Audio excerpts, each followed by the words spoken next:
Angalia, taifa la Israeli linaonekana lina nguvu, linaonekana wana nguvu, lakini wako utumwani.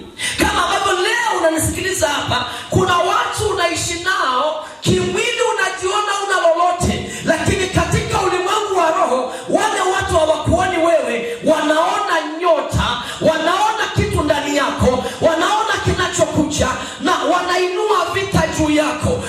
Ile vita ulionayo haupigwi vita bure, kuna kitu unachokibeba ndicho kinachopigwa vita. Sikiliza, mchawi hakulogi bure, kuna kitu anaiona kinakuja, anakushughulikia usije kuokoa dunia nyingine. Lakini nimetuma nitangaze, wanaokupiga vita hawakupigi vita, wanapiga unachokibeba vita.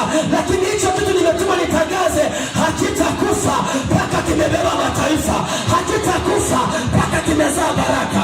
Tumoja asema amina pashi, tumoja asema amina pashi.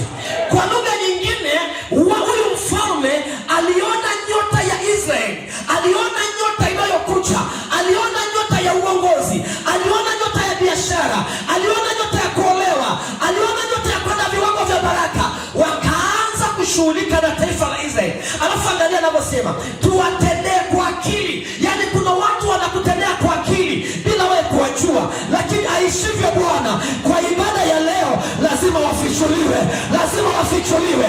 Vitu wanavyokufanyia kwa akili lazima waletwe nuruni. Anayekutendea kwa akili kwa giza, lazima mapepo yaropoke, lazima jirani mtu aondoke paa, lazima pressure waliotengeneza kwako lazima irudi kwao, lazima madeni wanaotengeneza kwako lazima irudi kwao, kila shimo waliochimba lazima wataingia wao, kila mtego waliotega lazima itawanasa wao. Si kama naongea na mtu mmoja ambaye anasema kila mtego